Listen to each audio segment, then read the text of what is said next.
Problem number 59. The resultant of the three displacement vectors OP bar, PQ bar and Q bar are. From this, we should find resultant of displacement vector.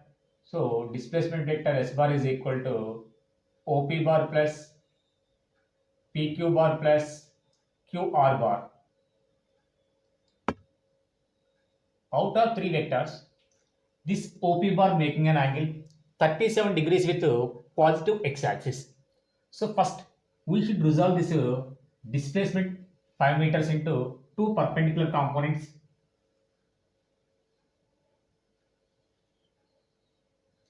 Then the component along the x-axis direction is 5 cos 37 degree.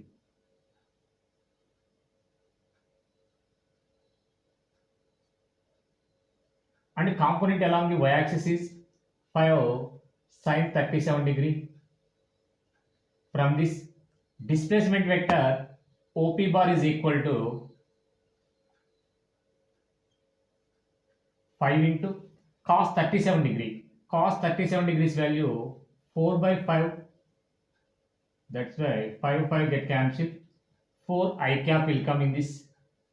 Here sin 37 degrees value 3 by 5. 5 get cancelled plus 3j cap we can get. This is OP bar vector 4 I cap plus 3j cap plus PQ bar is parallel to x-axis. That's why 6 I cap plus QR bar is parallel to y-axis plus 4 j cap. That is equal to 10 I cap plus 7 j cap. Magnitude of S bar is equal to under root of 10 whole square plus 7 square. So that is equal to under root of 100 plus 49 root over 149 meter is the answer.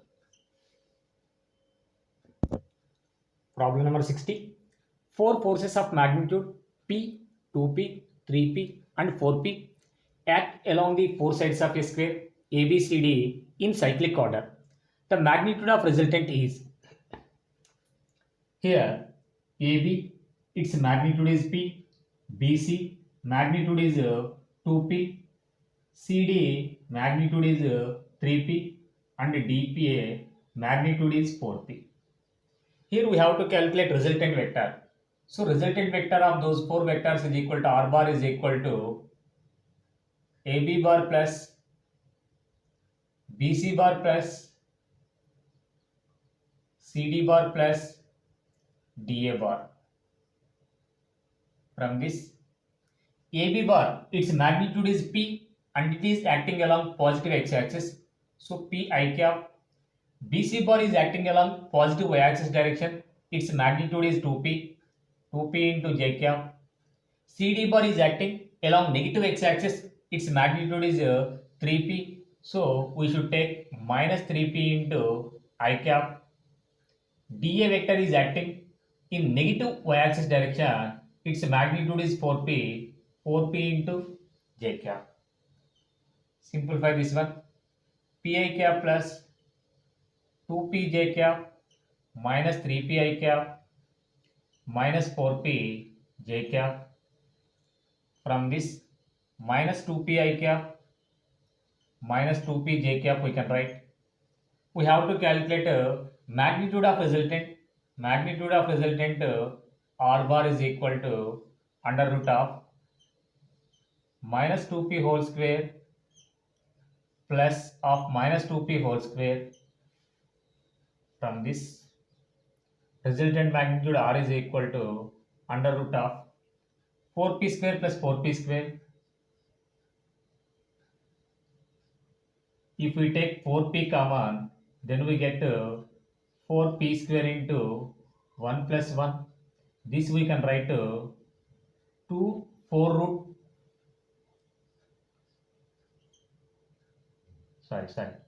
We can write 2 root 2 into P. This is the resultant magnitude. Problem number 61. A person moving on a motorcycle in a ground takes a turn through 60 degree on his left after every 50 meter. Then find the magnitude of displacement suffered by him after ninth turn. According to problem, this is the regular hexagon. He started from point O. He takes first turn at point A, second turn at point B, third turn, fourth, fifth, again sixth turn taken at O, seventh, eighth, and ninth. After taking ninth turn, he is at a point C. Then we should calculate this is the displacement. OC we have to calculate.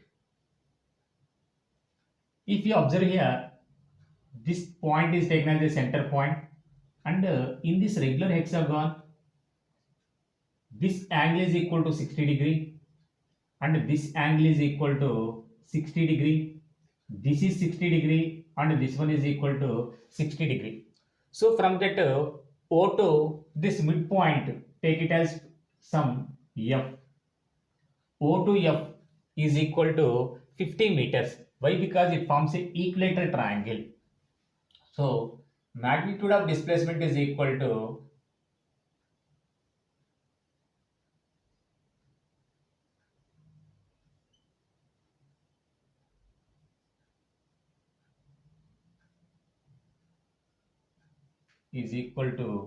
OC, that is equal to OF plus FC, which is equal to 50 plus 50. Finally, we can get 100 meter is the answer.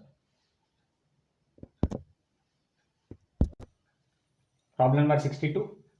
P bar, Q bar, R bar and S bar are vectors of equal magnitude. If P bar plus Q bar minus R bar is equal to 0, angle between P bar and Q bar is theta 1. If P bar plus Q bar minus S bar is equal to 0, angle between P bar and S bar is theta 2.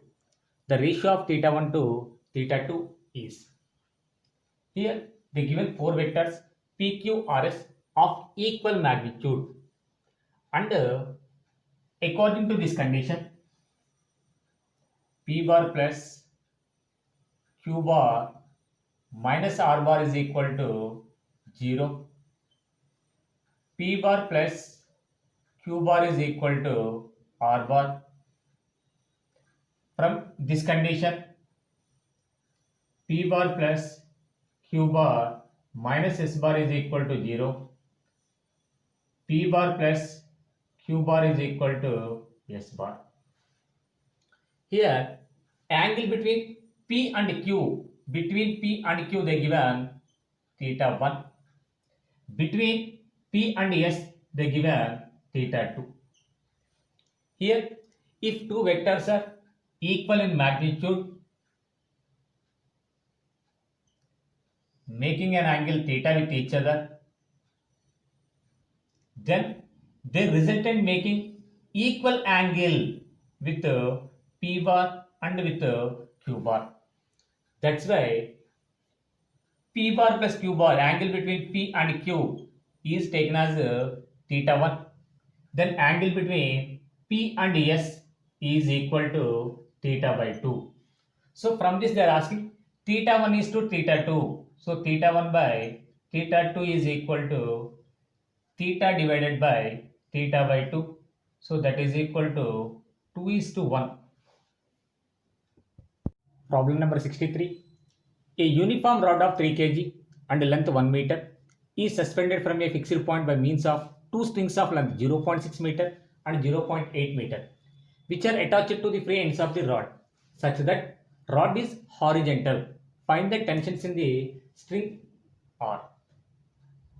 According to problem, one rod, take it as AB, of mass 3 kg, suspended with the help of two strings. Here then its weight is acting downward direction 3g. Here the string making an angle theta 1 and the string making an angle theta 2 with horizontal. In this, here this side value taken as 0.6 meter, this side value taken as 0.8 meter, and this is 1 meter. If you observe, here it forms a right angle triangle. Here 90 degrees angle will be. You resolve these two tensions into perpendicular components in vertical upward direction. T1 sin theta 1 is acting along the horizontal. T1 cos theta 1 is acting. If you resolve T2 into two perpendicular components in upward direction, T2 sin theta 2 is acting, and along the horizontal direction, T2 cos theta 2 is acting. The rod is in a equilibrium, means along the horizontal forces is equal to 0. Net force along the vertical direction is equal to 0. That means these two forces are equal. T1 cos theta 1 is equal to T2 into cos theta 2. Here angle is theta 1. Here angle is theta 2. From this T1 into cos theta 1 is equal to cos theta 1. This is adjacent side and this one is hypotenuse. So 0.6 by 10 we can get T2 into cos theta 2, 0.8 divided by 1, not 10, sorry, 1. So T1 into 6 by 10 is equal to T2 into 8 by 10 we can write. From this T1 is equal to 4 by 3 into T2. We got one relation between T1 and T2. Next, come to vertical forces. Along vertical direction, T1 sin theta 1, T2 sin theta 1 acting upward direction. So T1 sin theta 1 plus T2 sin theta 2 is equal to, in downward direction, its weight 3g is acting. So from this T1 into sin theta 1 is equal to opposite side by hypotenuse 0.8 by 1 we can get. T2 into sin theta 2 is equal to 0.6 by 1, that is equal to 3g we can get. We know T1 value, substitute here, then we get 4 by 3 into T2. The 0.8 we can write 8 by 10 plus the 6 we can write 0.6, 6 by 10 into T2 is equal to 3g. 3 tens are 30, 8 fours are 32 into T2 plus 6 T2 by 10, that is equal to 3g we can get. From this here LCM is 30,